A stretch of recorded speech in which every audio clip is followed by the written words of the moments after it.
Hello everyone, welcome to home science classes. Home science classes में आपका स्वागत है। कैसे हैं आप? आशा करती हूँ अच्छे होंगे, खुश होंगे, मस्त होंगे और पढ़ाई कर रहे होंगे। आज होलिका दहन है, तो सबसे पहले आप सभी को होलिका दहन की हार्दिक शुभकामनाएं। पता है आज आप बहुत बिजी हैं। आज और कल 2 दिन आपका जो शेड्यूल है वो बड़ा ही बिजी रहने वाला है। बट क्या करें, एग्ज़ाम भी पास में है, तो थोड़ा-सा समय आपको अपने लिए निकालना ही पड़ेगा। कल तो हमारी क्लासेस ऑफ रहेंगी, बट आज हम थोड़ी-सी पढ़ाई कर लेते हैं। आपको पता है कि हम डिस्कस कर रहे हैं चाइल्ड डेवलपमेंट को। चाइल्ड डेवलपमेंट अर्थात बाल विकास की हम प्रैक्टिस कर रहे हैं। इससे पहले हमने 7 प्रैक्टिस सेट कर लिए हैं। आज आपकी 8वीं प्रैक्टिस सेट है। अगर अभी तक आपने सातों प्रैक्टिस सेट नहीं देखा है, तो एक बार जाकर ज़रूर देखें और थ्योरी की क्लासेस कंटिन्यू लेते रहें। ठीक? चलिए, बढ़ते हैं आज के अपने पहले क्वेश्चन की तरफ। क्वेश्चन नंबर फर्स्ट है आपका, भाषा विकास से संबंधित है। कल हमने भाषा विकास पे थोड़ी चर्चा की थी। जैसे भाषा पूर्व यानी कि जो आपकी वास्तविक भाषा पूर्व की अभिव्यक्तियाँ हैं, वो कौन-कौन सी हैं और वास्तविक भाषा की अभिव्यक्तियाँ कौन-कौन सी हैं, हमने इन पर चर्चा किया था। साथ ही साथ हमने ये भी देखा था कि भाषा विकार क्या होता है, वाणी विकार क्या होता है, जिसमें आपने देखा था तुतलाना, हकलाना, अस्पष्ट उच्चारण, भ्रष्ट उच्चारण, तो ये सब भाषा विकार के अंतर्गत आ रहे थे। जबकि जब हमने बात किया था वास्तविक भाषा की अभिव्यक्तियों के मतलब वास्तविक भाषा के पूर्व की अभिव्यक्तियों के बारे में बात किया था, तो उसमें आपने क्रंदन देखा था, कूइंग देखा था, बैबलिंग देखा था और गेस्चर देखा था यानी कि हाव-भाव देखा था। तो ये सारी वास्तविक भाषा के पूर्व की अभिव्यक्तियाँ थी, जिनके बारे में कल ही हमने चर्चा कर लिया था। आज आपको बताना है कि भाषा विकास का संबंध किससे है? क्या वाइगोत्स्की से है, नॉम चॉम्स्की से है, जीन पियाजे से है या फिर स्किनर से है? तो जब हम बात करते हैं भाषा विकास का, तो नॉम चॉम्स्की का संबंध जो है वो भाषा विकास से होता है। आपने वाइगोत्स्की का नाम सुना है, पढ़ भी रखा है, आपने जीन पियाजे का नाम पढ़ रखा है, आपने स्किनर को पढ़ रखा है। इन सभी ने मतलब इन तीनों ने कोई ना कोई सिद्धांत दिया है। ज़रा एक बार हमें इन तीनों के सिद्धांतों का नाम बता दीजिए, क्योंकि बहुत ही बेसिक सा क्वेश्चन पूछ लिया जाता है। एरिक एरिक्सन का सिद्धांत, अल्बर्ट वेंड्यूरा का सिद्धांत, मैस्लो का सिद्धांत, पावलाव का सिद्धांत, स्किनर का सिद्धांत, वाइगोत्स्की का सिद्धांत, जीन पियाजे का सिद्धांत, कोहलर का सिद्धांत, कोहल वर्ग का सिद्धांत। तो इन सब के और भी आपके नाम हैं, तो इन सब के सिद्धांतों के नाम तो आपको पता ही होने चाहिए। जब हम बात करते हैं पावलाव की, जब हम बात करते हैं थॉर्नडाइक की, जब हम बात करते हैं स्किनर की, तो इन्होंने जो सिद्धांत दिए थे, सबसे ज़्यादा दिक्कत होती है इनके सिद्धांतों के अन्य नामों में। तो एक बार उनको ज़रूर पढ़ लीजिएगा, ठीक? चलिए, बढ़ते हैं अगले क्वेश्चन नंबर 2 पर। एलएडी, अगर आपसे पूछा जाए एलएडी का संबंध किससे है, तो आप सबसे पहले क्या बताएँगे? भाषा विकास से है। या ये अगर मनोवैज्ञानिक का नाम पूछा जाए कि एलएडी का संबंध किससे है, तो आप बताएँगे वाइगोत्स्की से है। सॉरी, ये जो आपके नॉम चॉम्स्की हैं, नॉम चॉम्स्की से है। क्योंकि भाषा विकास का सिद्धांत जो दिया गया था, नॉम चॉम्स्की ने ही दिया था और इन्होंने ही एलएडी के बारे में बताया था। अब आपको यहाँ पर ये बताना है कि ये जो एलएडी है, एलएडी का फुल फॉर्म क्या है? क्या लर्निंग एक्विजिशन डिवाइस है? क्या लैंग्वेज एडॉप्शन डिवाइस है? या फिर लैंग्वेज एक्विजिशन डिवाइस है? या इनमें से कोई नहीं? तो आपको पता है ना कि एलईडी का संबंध किससे है? भाषा विकास से है। और एलएडी का जो फुल फॉर्म है वो होता है लैंग्वेज एक्विजिशन डिवाइस होता है। और ये बताया किसने था? ये बताया था नॉम चॉम्स्की ने। ठीक? चलिए, अगला क्वेश्चन है क्वेश्चन नंबर 3। भाषा विकास में बाधक है। भाषा विकास में क्या बाधक है? क्या अत्यधिक रोना या विलंब वाक्, दोषपूर्ण वाक् या फिर इनमें से उपरोक्त सभी? तो कल आपने 2 चीज़ें देखी थी। क्या? एक तो रोना बच्चे के स्वास्थ्य के लिए अच्छा है, मतलब आपने देखा था रोने से लाभ और रोने से हानियाँ देखी थी। जहाँ हमने लाभ की बात की थी कि बच्चे के स्वास्थ्य अच्छा रहता है, बच्चे का व्यायाम अच्छे से होता है, बच्चे को नींद अच्छे से आती है, वहीं हमने दोष भी कई देखे थे। तो अत्यधिक रोने से उसके भाषा विकास में भी दोष आता है। आपने देखा था सामाजिक समायोजन में भी दोष आता है। बच्चा चिड़चिड़ा भी हो जाता है, उसका स्वास्थ्य भी कमज़ोर हो जाता है। तो इसके 1-2 हानियाँ नहीं हैं। बच्चा अगर बहुत ज़्यादा रो रहा है तो इसकी कई हानियाँ हैं, जिसमें से एक आपका है भाषा विकास में भी बाधा होती है। दूसरा बच्चा अगर विलंब से बोल रहा है तो ये भी भाषा विकास में ही बाधक है और अगर वो दोषपूर्ण वाक्य कर रहा है तो भी भाषा विकास में बाधक है। मतलब ये सारे के सारे कारण जो होते हैं वो भाषा विकास में बाधक होते हैं। ठीक? चलिए अगला क्वेश्चन है, क्वेश्चन नंबर 4 है। भाषा विकास में सुधार किया जा सकता है। अच्छा ध्यान रखिएगा, कल आपने कई क्वेश्चन भाषा विकास से देखे थे। कुछ क्वेश्चन आज आपको मिलने वाले हैं, तो कल और आज मिलाकर हम काफ़ी क्वेश्चन कर ले रहे हैं भाषा विकास से। भाषा विकास में सुधार किया जा सकता है, कैसे कर सकते हैं? क्या कहानी सुनाकर, किताब पढ़ाकर, लोगों के बीच बातचीत के लिए छोड़कर या फिर उपरोक्त सभी? तो अगर बच्चे में भाषा विकास में सुधार लाना है, तो उसके लिए ये सारी जो युक्तियाँ अपनाई जा रही हैं, सारी की सारी सुधार कर सकती हैं। जैसे कहानी सुनाकर, आप बच्चे को कहानियाँ सुनाइए, किताबें पढ़ाकर, साथ ही साथ आप उसे लोगों के बीच छोड़ दीजिए बातचीत करने के लिए, ठीक? जब वो बातचीत करेगा, तो भाषा विकास उसका अच्छा होगा। अच्छा आपने एक क्वेश्चन देखा होगा क्या कि बच्चे का भाषा विकास कहाँ अच्छे से होता है? क्या एक भाषी परिवार में, दो भाषी परिवार में या फिर बहुभाषी परिवार में? तो आपका राइट आंसर क्या होता है? बहुभाषी परिवार में बच्चे का जो भाषा विकास है वो बहुत अच्छे से होता है। या आप में से काफ़ी लोग ऐसे होंगे जो कि गाँव में रहते होंगे। तो जो आपके घर के बच्चे होंगे अ, आपने देखा होगा कि उनका जो भाषा विकास होता है, वो बहुत अच्छे से हो जाता है। मतलब जैसे ये मैंने खुद भी देखा है, अगर आपके घर में कोई एक बच्चा है और ये मान लीजिए आप गाँव में हैं, आपके घर में कोई एक बच्चा है, बच्चे के साथ जैसे उसके मम्मी-पापा हैं, तो उससे बिल्कुल शुद्ध हिंदी में बात करते हैं। और जो बच्चा है, उसकी दादी हो गई या जो आस-पास के लोग हैं, तो वो क्या करते हैं वो गाँव की ही भाषा में या अवधी भाषा या जो भी उनकी वहाँ की लैंग्वेज है, जो जो वहाँ पर बोली जाती है, वो दोनों भाषा बहुत अच्छे से जानते हैं। आप बच्चे के साथ दादी-दादा, मम्मी-पापा सब कोई बैठकर बात करेंगे, तो बच्चा दोनों के साथ इतना अच्छे से समायोजन करता है मतलब अगर कुछ मम्मी-पापा पूछ रहे हैं, उनसे बिल्कुल शुद्ध हिंदी में बोलेगा। वहीं अगर दादा-दादी बोल रहे हैं, तो बीच में तुरंत वो अपनी लैंग्वेज को चेंज कर लेता है और बिल्कुल अवधी भाषा में बोलता है, जैसे कि दादा-दादी से बोलता है। तो बच्चा जितने मतलब बहुभाषी परिवार में रहेगा, उतना ही उसके भाषा का विकास अच्छा होगा। ठीक? चलिए, पढ़ते हैं अगले क्वेश्चन, क्वेश्चन नंबर 5 पर। कहा जा रहा है, स्वर और व्यंजन के मेल को कहा जाता है, क्या कहते हैं?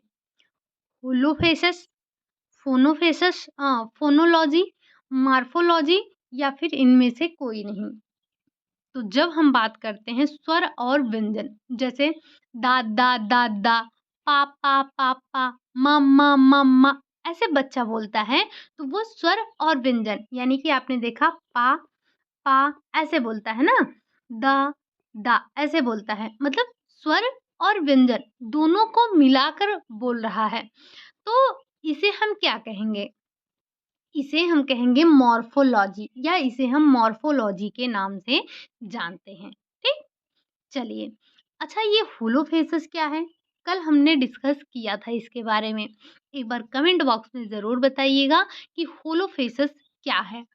हम बढ़ते हैं अपने अगले क्वेश्चन नंबर 6 पर।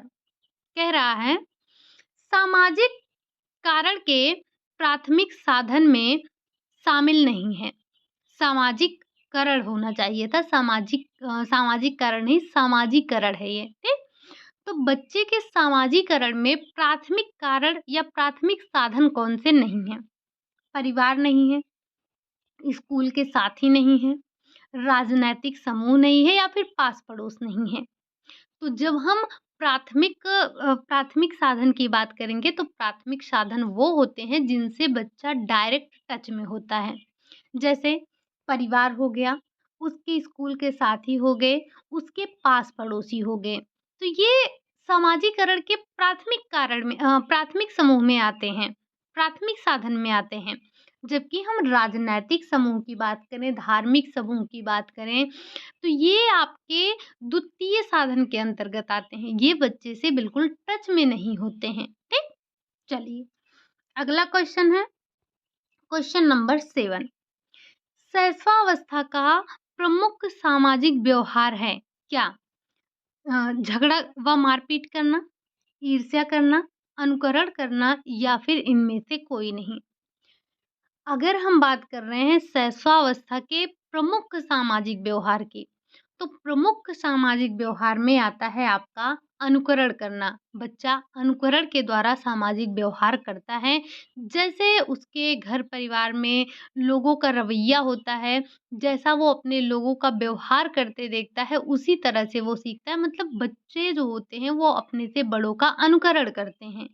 तो जो शैशवावस्था के प्रमुख सामाजिक व्यवहार में आता है, वो सबसे पहले आपका अनुकरण आता है। और वैसे भी आपको पता है कि शैशवावस्था क्या है? शैशवावस्था समायोजन की अवस्था है, अनुकरण की अवस्था है। बच्चा इसमें चीज़ों को अनुकरण के माध्यम से सीखता है, ठीक? चलिए, अगला क्वेश्चन है क्वेश्चन नंबर 8। लड़कों में शारीरिक आक्रामकता पाई जाती है, जबकि लड़कियां मानसिक प्रहार करती हैं। ये कथन या ये परिभाषा किसके द्वारा दी गई है? क्या हरलॉक ने ये बोला है, शीयर्स ने बोला है, पियाजे ने बोला है या फिर स्किनर ने बोला है? तो ये जो परिभाषा दी गई है, ये शीयर्स के द्वारा दी गई है। इन्होंने बताया कि जो लड़के होते हैं, लड़कों में शारीरिक आक्रामकता पाई जाती है, जबकि लड़कियां जो होती हैं, वो मानसिक प्रहार करती हैं। ठीक? तो इनका कथन थोड़ा-सा ध्यान रखेंगे। ठीक? चलिए, बढ़ते हैं अगले क्वेश्चन नंबर 9 की तरफ। क्वेश्चन नंबर 9 आपसे कह रहा है, सामाजिक विकास को प्रभावित करने वाले कारक हैं कौन-कौन से? क्या माता-पिता का बालकों के साथ संबंध है?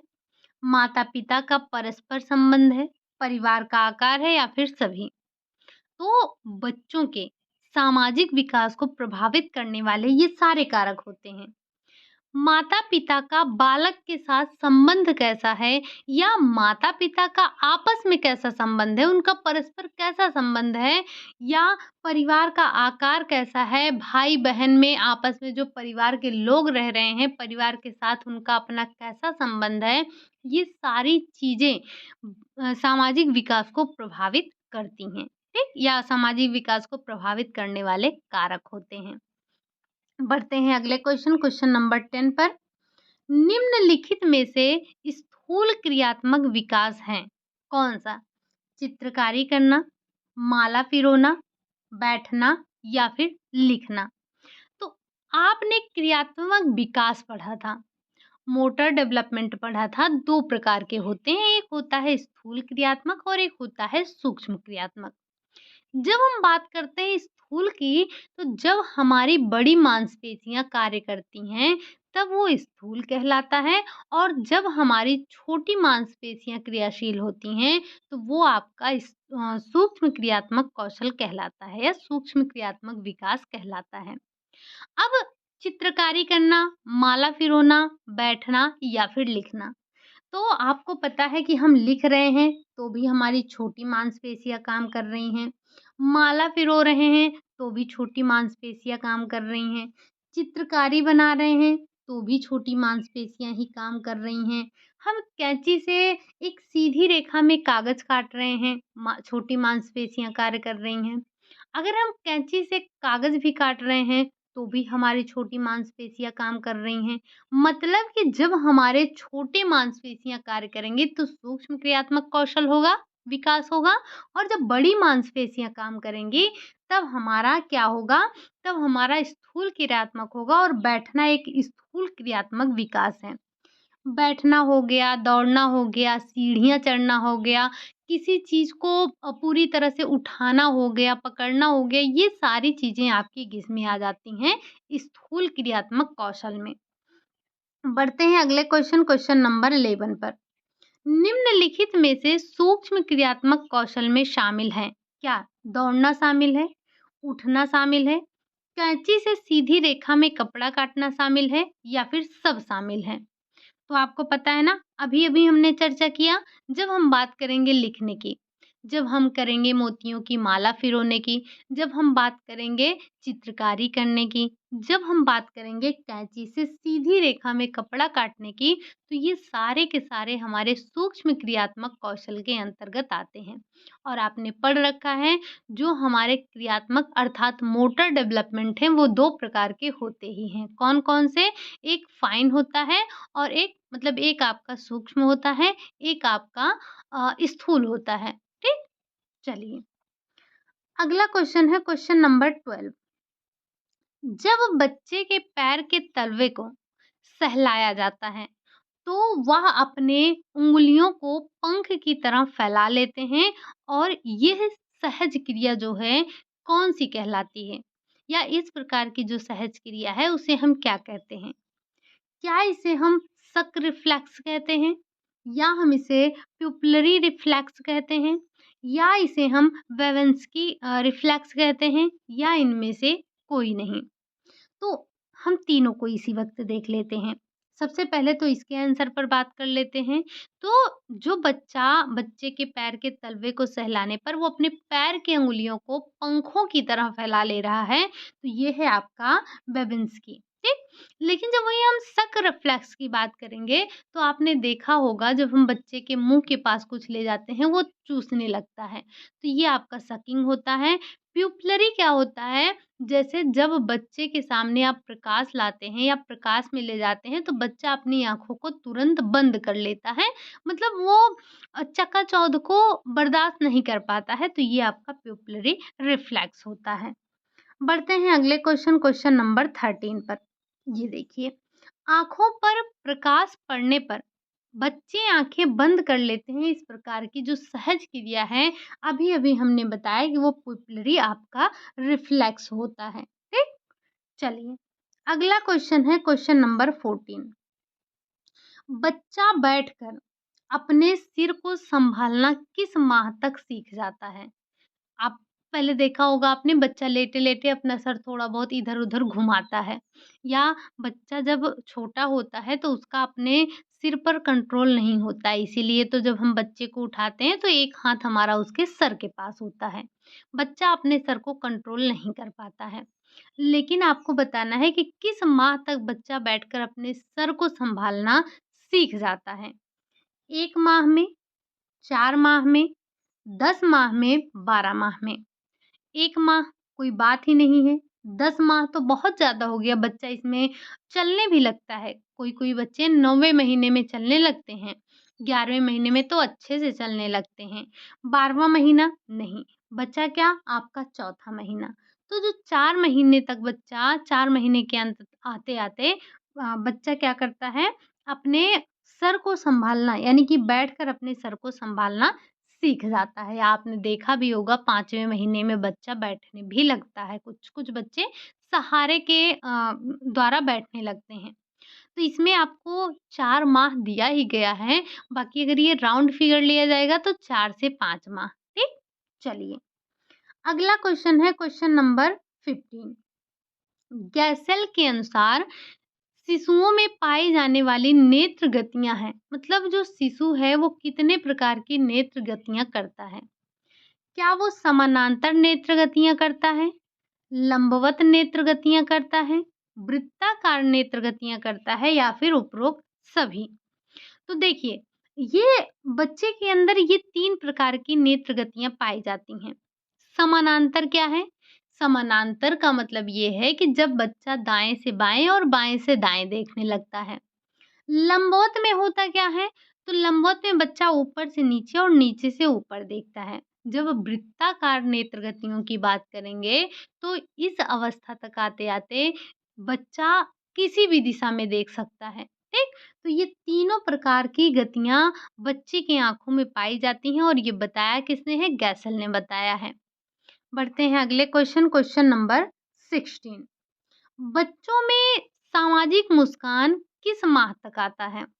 प्रथम माह तक, 3 से 4 माह तक, 8 से 10 माह तक या फिर 2 से 3 वर्ष तक। सामाजिक मुस्कान, जैसे जब बच्चा बिल्कुल छोटा होता है, 1-2 माह का होता है, जब वो मुस्कुराता है, तो उसका मुस्कुराना क्या सामाजिक मुस्कान है? नहीं, वो सामाजिक मुस्कान नहीं होता है। सामाजिक मुस्कान वो होता है जब बच्चा आपको देखकर मुस्कुराता है। ठीक? और हम कहते हैं ना कि बच्चे जैसे सो रहे हैं तो मुस्कुरा देते हैं, वजह कोई नहीं होती है। तो हम ये कहते हैं कि बच्चा भगवान से बातें कर रहा है, ये आपने सुना होगा अपने घरों में कहते हुए, राइट? तो जब हम सामाजिक मुस्कान की बात करेंगे तो सामाजिक मुस्कान हम उसे कहेंगे जब वो अपनी बुआ को देखकर मुस्कुराएगा, जब वो अपनी मासी को देखकर मुस्कुराएगा, मम्मा को देखकर मुस्कुराएगा, तब वो आपके सामाजिक मुस्कान में आएगा। और ये किस माह तक होता है? तो ये बच्चा 3 से 4 माह में मासिक मुस्कान, सामाजिक मुस्कान देना शुरू कर देता है। ठीक? चलिए, अगला क्वेश्चन है क्वेश्चन नंबर 17। बच्चों में सबसे पहले कौन-सी नेत्र गतियाँ पाई जाती हैं? क्या समानांतर पाई जाती हैं, लंबवत, वृत्ताकार या उपरोक्त सभी? तो आपने देखा पाई तो जाती हैं ये सभी गतियाँ, लेकिन कुछ गतियाँ आपकी पहले होंगी, कुछ बाद में होंगी, धीरे-धीरे होंगी। तो जब हम बात करते हैं बच्चे में सबसे पहले नेत्र गति विकसित होने की, तो वो समानांतर नेत्र गति विकसित होती है, अर्थात बच्चा दाएँ से बाएँ और बाएँ से दाएँ देखना सबसे पहले स्टार्ट करता है। ठीक? चलिए, उसके बाद ये जैसे क्रम में दिया गया है विकास ऐसे ही होता है, मतलब सबसे पहले समानांतर नेत्र गति आती है, देन लंबवत और लास्ट में आपका वृत्ताकार नेत्र गति आ जाती है। बताना है आपको, क्वेश्चन नंबर 18 है, पूछ रहा है बच्चों में किस माह तक लंबवत नेत्र गति का विकास होता है? क्या 2 से 3 माह तक, 3 से 4 माह तक, 5 माह तक या फिर 8 माह तक? लंबवत नेत्र गति ये दूसरी नेत्र गति है और ये विकसित होता है 3 से 4 माह में। कब? 3 से 4 माह में ये विकसित हो जाती है लंबवत नेत्र गति और उसके बाद जो है ये वृत्ताकार गति विकसित होती है। बढ़ते हैं अगले क्वेश्चन में, क्वेश्चन नंबर 19 में। किस माह तक बच्चा अपने सिर को किसी भी दिशा में घुमा सकता है? क्या 2 से 3 माह में, 3 से 4 माह में, 5 से 6 माह में या फिर 8 से 10 माह में? तो बच्चा किसी भी दिशा में अपने सिर को 5 से 6 माह होने पर घुमा सकता है। दाएँ-बाएँ, ऊपर-नीचे कर सकता है। और आपने देखा भी कि बच्चा अपने सिर को सँभालना 4 माह में सीखता है। तो हमने आपको पहले ही बताया कि अगर आपको राउंड फिगर बताना है तो 4 से 5 माह। जब बच्चा सबसे पहले अपने सिर को सँभालना सीखेगा, तभी तो वो किसी भी दिशा में घुमा पाएगा। तो जो ये 5 से 6 माह की अवस्था होती है, इस अवस्था में बच्चा अपने सिर को किसी भी दिशा में घुमा सकता है। देखा होगा आपने 5 से 6 माह का दो जो बच्चा होता है, वो थोड़ा-सा टेक-वेक लेकर बैठने लगता है। तो घूम-घूम कर चारों दिशाओं में वो देखता रहता है ना? चलिए, अगला क्वेश्चन है क्वेश्चन नंबर 20। कह रहा है, भुजाओं और हाथों के क्रियात्मक विकास के क्रम में पहला क्रम क्या है? जैसे बच्चे का एक क्रम चलता है। हर बच्चे एक क्रम में हर एक चीज़ करते हैं। जैसे पहले वो अ, बैठना सीखेंगे, बैठने के बाद वो पपैया-पपैया चलना सीखेंगे। चलने के बाद वो थोड़ा-सा किसी चीज़ को पकड़ कर मतलब सहारे से चलना सीखेंगे। फिर बाद में धीरे-धीरे बिना किसी सहारे के और लास्ट में वो दौड़ने लगते हैं, है ना? तो वैसे ही हाथों का भी होता है। तो जो हाथों का विकास है, हाथों का और भुजाओं का जो क्रियात्मक विकास है, उसमें सबसे पहले क्या आता है?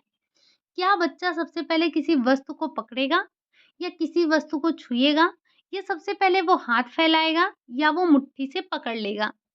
तो अगर हम बात कर रहे हैं जैसे अगर भुजाओं के हाथ के क्रियात्मक विकास की तो उसमें सबसे पहले जब बच्चे को कोई चीज़ पकड़ना है तो सबसे पहले वो अपने हाथ को फैलाएगा, ठीक? पहले क्रिया क्या करेगा?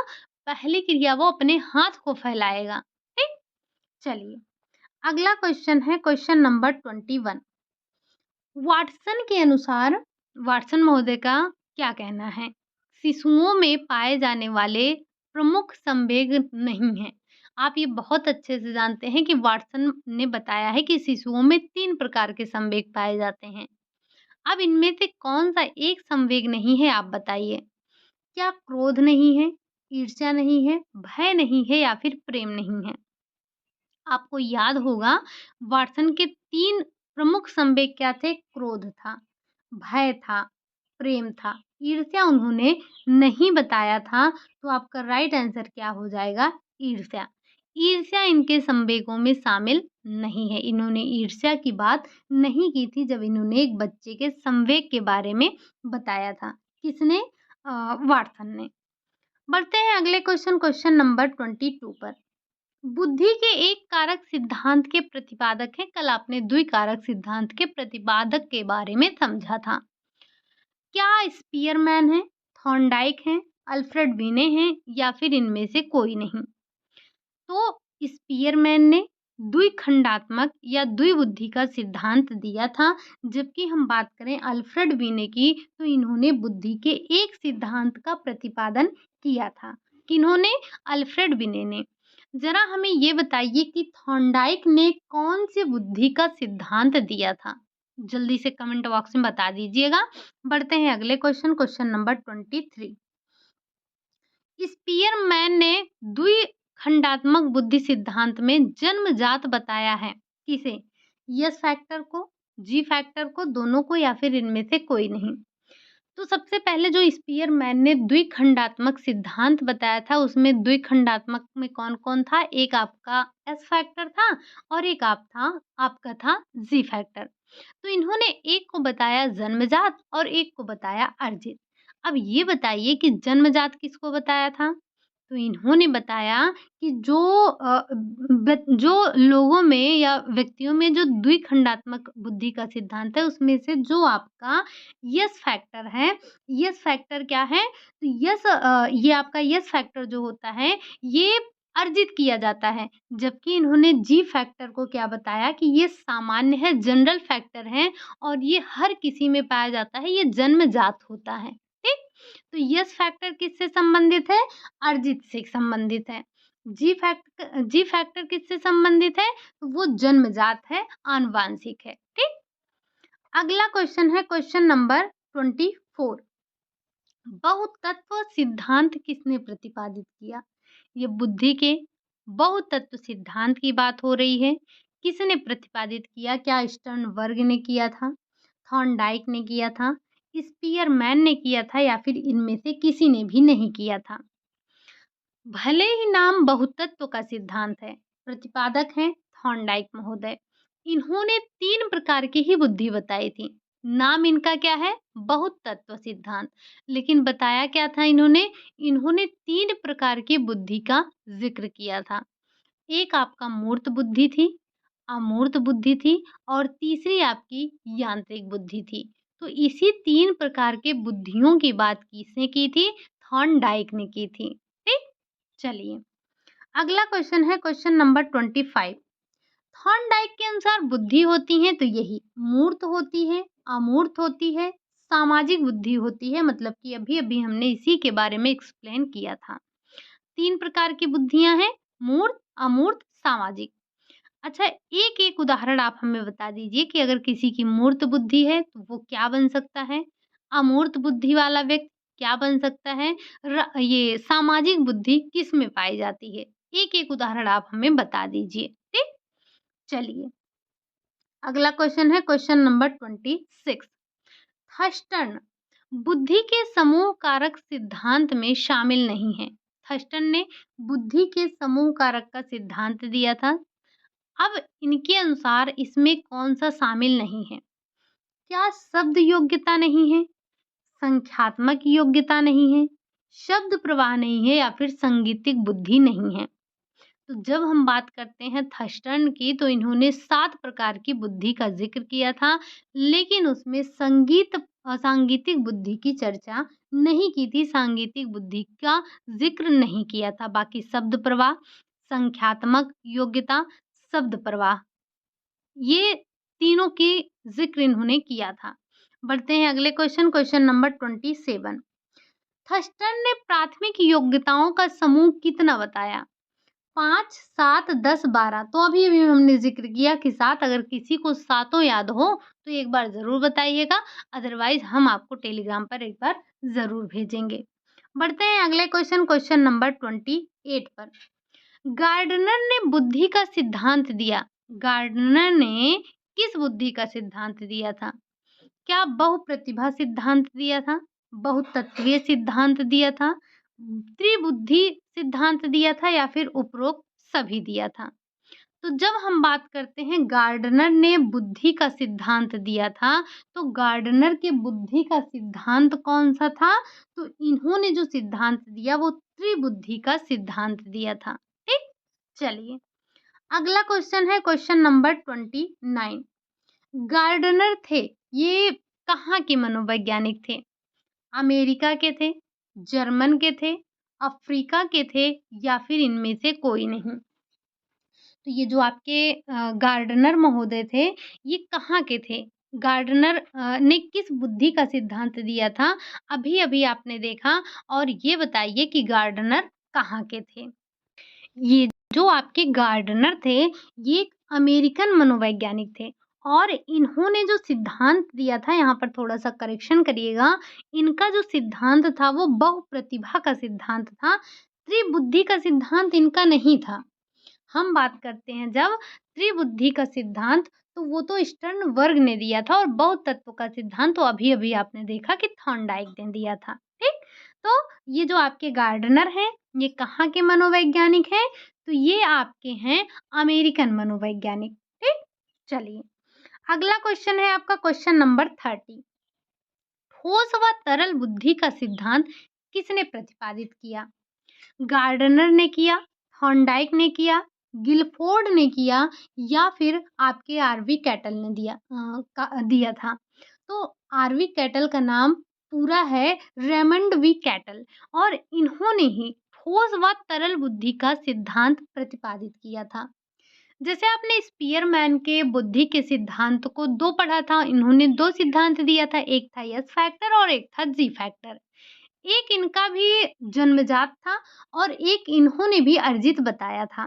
तो वैसे ही जो ये ठोस बुद्धि है और जो तरल बुद्धि है, इसको भी इन्होंने एक को जन्मजात बताया और एक को इन्होंने आनुवांशिक बताया, सॉरी, एक को जन्मजात बताया और एक को अर्जित बताया। तो जो ये ठोस बुद्धि है, जिसे हम क्रिस्टल कहते हैं, ये क्रिस्टल इंटेलिजेंस, ये आपका कैसा है? तो ये अर्जित है। जबकि अगर हम बात करें तरल की, फ्लूइड की, तो ये आपका कैसा था? ये आपका जन्मजात था। ठीक? तो ये आपका जन्मजात या आनुवांशिक बताया, और जो इन्होंने ठोस बुद्धि के बारे में बताया वो अर्जित बताया और अनुभव पर आधारित बताया। पहले के अनुभव पर आधारित होता है और ये आपका जीवन भर चलता है। ठीक? बढ़ते हैं अगले question, question number 31। R V Cattell ने किस बुद्धि को जन्मजात व आनुवांशिक बताया? तो अभी-अभी हमने बात की ना कि जैसे स्पीयरमैन ने एस फैक्टर और जी फैक्टर बताया था, जिसमें से एक को बताया था आनुवांशिक और एक को बताया था अर्जित। तो वैसे इन्होंने भी बताया, और इन्होंने बताया कि जो फ्लूइड है, जो तरल है, वो कैसा है? वो जन्मजात और आनुवांशिक है। जो क्रिस्टल है, ये अनुभव पर आधारित है, इसे अर्जित किया जाता है। तो आपका राइट आंसर कौन सा हो गया? Fluid intelligence. ठीक? चलिए, अगला क्वेश्चन है क्वेश्चन नंबर 32। त्रिआयामी बुद्धि का सिद्धांत किसने प्रतिपादित किया था? त्रिआयामी बुद्धि का सिद्धांत किसने प्रतिपादित किया था? क्या थॉर्नडाइक का है, गार्डनर का है, गिलफोर्ड का है या फिर इनमें से कोई नहीं? तो जब हम बात करते हैं त्रिआयामी बुद्धि के सिद्धांत की, तो इसके प्रतिपादक जो थे वो गिलफोर्ड महोदय थे। कौन थे? गिलफोर्ड महोदय थे। बुद्धि के आपके कई सिद्धांत हैं, बस कोशिश इतना करिएगा कि इनके नाम ज़रूर याद कर लीजिएगा, किसने कौन-सा सिद्धांत दिया था। बढ़ते हैं अगले क्वेश्चन, क्वेश्चन नंबर 33। गिलफोर्ड के द्वारा बताए गए चिंतन में शामिल है, कौन-सा शामिल नहीं है? क्या अपसारी चिंतन यानी कि डाइवर्जेंट थिंकिंग, कन्वर्जेंट थिंकिंग या फिर औपचारिक चिंतन या फिर इनमें से कोई नहीं? तो जब हम बात करते हैं गिलफोर्ड की, तो इन्होंने 2 प्रकार के चिंतन की बात की थी। एक बताया था डाइवर्जेंट थिंकिंग और एक बताया था इन्होंने कन्वर्जेंट थिंकिंग। और इनके सिद्धांत का क्या नाम था? जो आपके गिलफोर्ड महोदय हैं, इन्होंने कौन-सा सिद्धांत दिया था? तो इनके सिद्धांत का नाम था त्रिआयामी बुद्धि का सिद्धांत। इनके प्रतिपादक थे आपके गिलफोर्ड और इन्होंने ही बुद्धि के बारे में बताया था और इन्होंने इसी में चिंतन की बात की थी।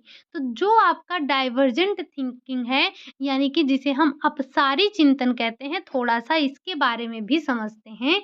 जो आपका अपसारी चिंतन है, यानी कि ये डाइवर्जेंट थिंकिंग जो है, इसमें आपके पास समस्याएँ जो हैं, एक समस्या के कई समाधान होते हैं। ये ओपन एंडेड होता है, सृजनात्मक होता है, ब्रेनस्टॉर्मिंग होता है, ये इसमें रूढ़वादिता नहीं चलती है, ये आपका एक प्रकार से कह सकते हैं संकीर्ण नहीं होता है।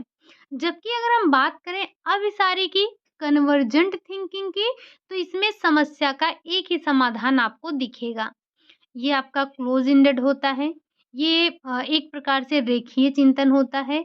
इसमें वस्तुनिष्ठता पाई जाती है, ठीक?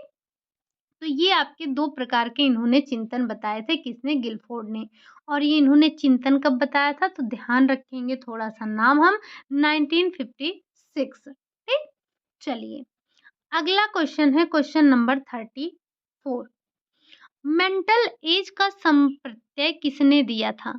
क्या साइमन ने दिया था, अल्फ्रेड विने ने दिया था, विलियम स्टर्न ने दिया था या फिर इनमें से कोई नहीं? तो जब हम बात करते हैं मेंटल एज की, तो जो मेंटल एज का प्रत्यय दिया गया था, संप्रत्यय दिया गया था, वो किसके द्वारा दिया गया था? अल्फ्रेड विने के द्वारा दिया गया था। अगर हम बात करें मेंटल एज के संप्रत्यय की, तो ये हो गए आपके अल्फ्रेड विने। अगर हम बात करें फादर ऑफ इंटेलिजेंस टेस्टी की, तो वो भी आपके अल्फ्रेड विने ही आएँगे, ठीक? और अगर हम ये कहें कि बुद्धि परीक्षण के बारे में सबसे पहले जो जानकारी दी थी, तो ये अल्फ्रेड विने और साइमन ने मिलके दिया था। जब हम बात करते हैं मेंटल एज के संप्रत्यय की, तो वो तो आपका दिया था किसने? अल्फ्रेड विने ने। राइट आंसर आपका क्या हो गया? अल्फ्रेड विने। लेकिन थोड़ा-सा ध्यान रखेंगे, जब हम आईक्यू के कॉन्सेप्ट की बात करेंगे तो उसको विलियम स्टर्न ने दिया था। और जो इसका फ़ॉर्मूला दिया गया था, जिसे हम फ़ॉर्मूला कल हमने आपसे पूछा था, आईक्यू इक्वल टू एमए अर्थात mental age upon chronical age into 100, ये आपका फ़ॉर्मूला होता है, लेकिन किसी ने भी बताया नहीं था। तो ये जो फ़ॉर्मूला दिया था, वो आपके टर्मन के द्वारा दिया गया था, ठीक? तो यहाँ से 3-4 बातों को आप नोट डाउन करिएगा। बढ़ते हैं अगले क्वेश्चन, क्वेश्चन नंबर 35। वेशलर के अनुसार प्रतिभाशाली बालकों की जो बुद्धि लब्धि है, वो कितनी होती है?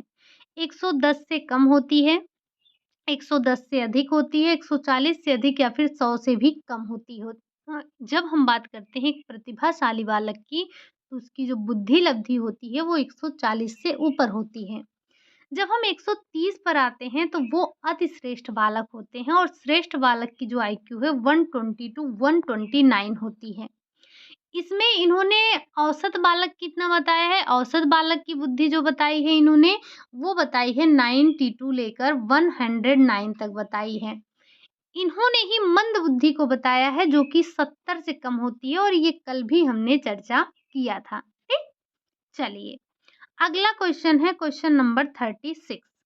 वेस्लर के अनुसार औसत बुद्धि लब्धि होती है कितनी? 120 टू 129, 90 टू 90 109, 70 से कम या फिर 70 से अधिक। तो औसत बुद्धि लब्धि यहाँ पर पूछा गया है। जो औसत बुद्धि लब्धि इन्होंने बताई थी, वो बताई थी 90 टू 109, यानी कि 90 से लेकर 109 के बीच में होती है। और आपने देखा कि जो 120 से लेकर 129 तक है, वो इन्होंने श्रेष्ठ बालक के बारे में बताया था। जब हम बात करते हैं 70 से कम, तो ये आपके मंद बुद्धि बालक में आते हैं। अगला क्वेश्चन है क्वेश्चन नंबर 37। पढ़े-लिखे लोगों के लिए सामूहिक बुद्धि परीक्षण का उपयोग किया जाता है। यानी कि जो पढ़े-लिखे लोग होते हैं, इनके लिए कौन से बुद्धि परीक्षण का उपयोग किया जाता है? क्या alpha army, army alpha, army beta या दोनों का या फिर इनमें से कोई नहीं? तो ये प्रथम विश्व युद्ध के दौरान विकसित किया गया था सैनिकों के बुद्धि परीक्षण के लिए। तो इसमें जो पढ़े-लिखे लोग थे, उनके सामूहिक बुद्धि परीक्षण के लिए हम आर्मी अल्फा का उपयोग कर रहे थे, जबकि जो अनपढ़ थे, जो पढ़े-लिखे नहीं थे, उनके लिए हम आर्मी बीटा का उपयोग कर रहे थे। तो आपका राइट आंसर हो जाएगा आर्मी अल्फा। बढ़ते हैं अगले क्वेश्चन, क्वेश्चन नंबर 38 पर। जीन पियाजे के अनुसार संज्ञानात्मक विकास की दूसरी अवस्था पूर्व संक्रियात्मक अवस्था का कब से कब तक समय बताया गया है? जीन पियाजे की दूसरी अवस्था कौन सी थी? पूर्व संक्रियात्मक अवस्था। क्या ये 0 से 2 वर्ष थी, 2 से 7 वर्ष थी, यानी कि 6 वर्ष, और 7 से 12 वर्ष या फिर 12 से ऊपर थी? तो जो जीन पियाजे ने दूसरी अवस्था बताई थी, पहली अवस्था 0 से 2 वर्ष, दूसरी 2 से 6 वर्ष थी। इसे थोड़ा-सा सही करिएगा, 2 से 6 वर्ष है और 7 से लेकर 12 वर्ष तक इन्होंने तीसरी अवस्था बताई। 12 वर्ष से ऊपर वालों को इन्होंने चौथी अवस्था अर्थात औपचारिक अवस्था के नाम से बताया था। ठीक? चलिए, अगला क्वेश्चन है क्वेश्चन नंबर 39। जीन पियाजे ने संज्ञानात्मक विकास की प्रथम अवस्था, जिसे हम संवेदी पेशी अवस्था के नाम से जानते हैं, इसको इन्होंने कितने उप अवस्थाओं में विभाजित किया था? 5 में, 6 में, 8 में या फिर 10 में? तो इन्होंने 6 उप अवस्थाओं में वर्गीकृत किया था किसे? संवेदी पेशीय अवस्था को। संवेदी पेशीय अवस्था की 6 उप अवस्थाएं इन्होंने बताई थी। अगला क्वेश्चन है क्वेश्चन नंबर 40 है। संज्ञानात्मक विकास की तीसरी अवस्था क्या है? तो अवस्था को क्रम से लिखा गया है। संवेदी पेशीय अवस्था, पूर्व संक्रियात्मक अवस्था, स्थूल संक्रियात्मक अवस्था, औपचारिक अवस्था। तो ये आपकी पहली अवस्था है, दूसरी अवस्था है, तीसरी अवस्था है, ये आपकी चौथी अवस्था है। पूछा क्या है? तीसरी अवस्था। तो तीसरी अवस्था आपकी कौन-सी है? स्थूल संक्रियात्मक अवस्था होती है। टाइम पीरियड क्या है? तो 7 से लेकर 12 वर्ष है। ठीक? चलिए, अगला क्वेश्चन है क्वेश्चन नंबर 40। संज्ञानात्मक विकास के प्रथम अवस्था जो कि संवेदी पेशीय अवस्था है, इसकी प्रथम उप अवस्था कौन-सी है? क्या प्राइमरी सर्कुलर रिएक्शन है, सेकेंडरी सर्कुलर रिएक्शन है, सिंपल रिफ्लेक्सेस हैं या फिर इनमें से कोई नहीं? तो वैसे नाम से क्या लग रहा है? Primary circular reaction. बट ध्यान रखिएगा, ये इसकी पहली उप-अवस्था नहीं है। यानी कि जो संवेदीय पेशी अवस्था की उप-अवस्था है, उसमें पहली अवस्था आपकी सिंपल रिफ्लेक्सेस आता है और दूसरी अवस्था जो होती है, वो आपकी प्राइमरी सर्कुलर रिएक्शन होती है। पहली क्या है? सिंपल रिफ्लेक्सेस है। ठीक? अगला क्वेश्चन है क्वेश्चन नंबर 42। जो संवेदी पेशीय अवस्था की प्रथम चक्रीय प्रतिक्रिया, जिसे अभी-अभी आपने क्या कहा था? प्रथम चक्रीय जो प्रतिक्रिया है प्राइमरी वाली, उसे कब से कब तक माना गया है? क्या 0 से 1 माह? क्या 1 से 4 माह? 4 से 8 माह या फिर 8 से 12 माह? तो ये संवेदी पेशीय अवस्था की दूसरी उप अवस्था है, जिसका जो समय बताया गया है वो 1 से लेकर 4 माह है। पहली अवस्था जिसे हमने सिंपल रिफ्लेक्सेस बोला, वो है 0 से 1 माह, उसके बाद 1 से 4 माह, 4 से 8 माह, 8 से 12 माह, 12 से 18 माह, 16 माह, ऐसे ये समय 4-4 महीने का बढ़ता चला जाता है।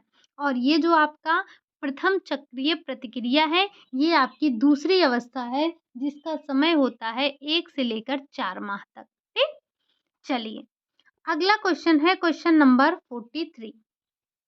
संज्ञानात्मक विकास की किस अवस्था में अहम केंद्रिता का गुण पाया जाता है? प्रथम अवस्था में, दूसरे में, तीसरे में, चौथे में। तो जो अहम केंद्रिता की अवस्था है, आपने जब संज्ञानात्मक विकास के अवस्थाओं की विशेषता को पढ़ा था, उसी में आपने देखा था कि जो संज्ञानात्मक विकास की अहम केंद्रिता का गुण पाया जाता है, वो किस अवस्था में पाया जाता है? तो वो दूसरी अवस्था में पाया जाता है। किस अवस्था में? दूसरी अवस्था में पाया जाता है। अगला क्वेश्चन है इन चारों अवस्थाओं का नाम तो अभी तक आपको याद भी हो गया होगा, अगर याद हो गया है तो लिख दीजिएगा। बढ़ते हैं अगले क्वेश्चन, क्वेश्चन नंबर 44 पर। बच्चों में किस अवस्था में संरक्षण का गुण पाया जाता है? अर्थात हम बात कर रहे हैं कंजर्वेशन की। तो किस में पाया जाता है? क्या प्रथम अवस्था अर्थात संवेदी पेशी अवस्था, दूसरी अवस्था पूर्व संक्रियात्मक अवस्था, तीसरी अवस्था तीसरी अवस्था स्थूल संक्रियात्मक अवस्था या फिर चौथी अवस्था औपचारिक अवस्था?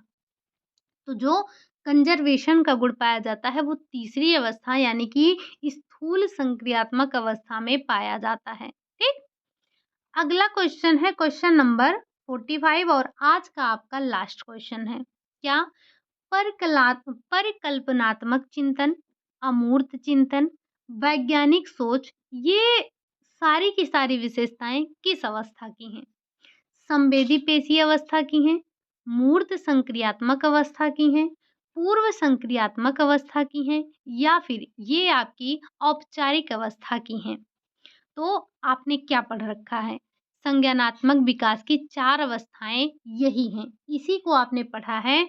इसी में जब आप आते हैं परिकल्पनात्मक चिंतन, अमूर्त चिंतन, वैज्ञानिक सोच, तो ये सारी विशेषताएँ आपकी औपचारिक अवस्था की हैं अर्थात जो इनकी चौथी अवस्था है जिसे हम फॉर्मल स्टेज के नाम से जानते हैं, ये सारी विशेषताएँ उसी में आपको देखने को मिलती हैं। ठीक? तो ये थे आपके आज के 45 क्वेश्चन जिसमें हमने जीन पियाजे और बुद्धि के टॉपिक को कवर अप किया है। बुद्धि के जो आपके सिद्धांत हैं, जैसे हमने कुछ यहाँ पर चर्चा किए हैं, कुछ सिद्धांतों की बात हमने की है, कुछ सिद्धांत आपके बाकी हैं। जैसे जब हमने बात की बुद्धि के सिद्धांत की, तो बुद्धि के सिद्धांत में आपके कई हैं, जैसे बहुप्रतिभा जो बुद्धि का सिद्धांत है, उसके प्रतिपादक आपके गार्डनर महोदय हैं, यानी कि बहुप्रतिभा अर्थात मल्टीपल इंटेलिजेंस के जो प्रतिपादक हैं, वो गार्डनर हैं। जब हम बात करते हैं क्रिस्टल और फ्लूइड की तो इसके आपके ये आरवी कैटल हो जाते हैं। जब हम बात करते हैं त्रिबुद्धि सिद्धांत की तो इसके प्रतिपादक आपके हो जाते हैं स्टर्नबर्ग। जब हम बात करते हैं बहुतत्व की अर्थात मल्टी फैक्टर थ्योरी की, नाम भले ही मल्टी फैक्टर है बट इसमें 3 प्रकार के बुद्धि का ही ज़िक्र किया गया है। कौन-कौन से? मूर्त, अमूर्त और सामाजिक, जिसके प्रतिपादक आपके थॉर्नडाइक महोदय हैं। तो कुछ प्रथम हैं, द्वितीय हैं, कुछ ऐसे ही बुद्धि के सिद्धांतों के बारे में हमने ज़िक्र किया और कुछ अभी बाकी हैं जिनको हम टेलीग्राम पर भेज देंगे तो आप वहाँ से एक बार देख लीजिएगा कि बुद्धि के कौन-कौन से सिद्धांत हैं। ठीक? तो बुद्धि के और भी जो सिद्धांत हैं, एक 1-2 सिद्धांत नहीं है, बुद्धि के कई सिद्धांत हैं, तो एक बार हम उनको टेलीग्राम पर भेज देंगे, आप एक बार चेक कर लीजिएगा। ठीक? चलिए फिर आज के लिए यही इतना रखते हैं। क्लास आपको कैसी लगी? क्वेश्चन आपको कैसे लगे? अगर क्लास अच्छी लगी हो तो लाइक करिएगा। पहली बार चैनल पर आए हैं तो सब्सक्राइब करिएगा। साथ ही साथ जो क्वेश्चन हमने पूछे हैं, लगभग दसों क्वेश्चन पूछे हैं, तो उनके आंसर ज़रूर दीजिएगा। और लास्ट में आप हमें ये बताना ना भूलिएगा कि आपने कितना क्वेश्चन सही किया है, क्योंकि हम आपको हर दिन ये बोलते हैं कि पेन और नोटबुक लेकर बैठिए, काउंट करते हुए चलिए कि आपने कितना क्वेश्चन सही किया, कितना क्वेश्चन नहीं किया। अगर कुछ नया मिलता है तो उसे भी नोट डाउन कर लीजिए, अपने नोट्स में ऐड करते रहिए, ठीक? चलिए फिर आज के लिए यही इतना रखते हैं, वैसे भी आपके पास आज बहुत काम होंगे, तो कल आपकी क्लासेस ऑफ रहेंगी। हमने आपको पहले भी बता रखा है कि कल की आपकी क्लास जो है वो ऑफ रहेगी, क्योंकि आप में से काफ़ी लोगों को बहुत काम रहता है। आज भी होगा बट थोड़ा-सा समय निकालिएगा क्योंकि एग्ज़ाम जो है वो पास में है, तो हमें अपने लिए भी थोड़ा-सा समय निकालना है, ठीक? बाकी होली, दिवाली ये सब तो आते रहते हैं, बट एक बार जो है हम सेट हो जाएँ, तो दिक्कत नहीं रहेगी कोई, ठीक? फिर होली का, दीपावली का आनंद ही अलग रहेगा। तो चलिए फिर एक बार फिर से आप सभी को होलिका दहन की हार्दिक शुभकामनाएँ और 1 दिन पहले ही आप सभी को होली की भी हार्दिक शुभकामनाएँ। चलिए फिर मिलते हैं आपसे नेक्स्ट क्लास में, कल नहीं परसों की क्लास में आपसे मिलेंगे और कुछ अपने चाइल्ड डेवलपमेंट के ही क्वेश्चनों के साथ मिलने वाले हैं। तब तक के लिए आप सभी खुश रहिए, मस्त रहिए और होली को एन्जॉय करिए बट थोड़ी-सी पढ़ाई भी ज़रूर कर लीजिए। चलिए, बाय-बाय, टेक केयर।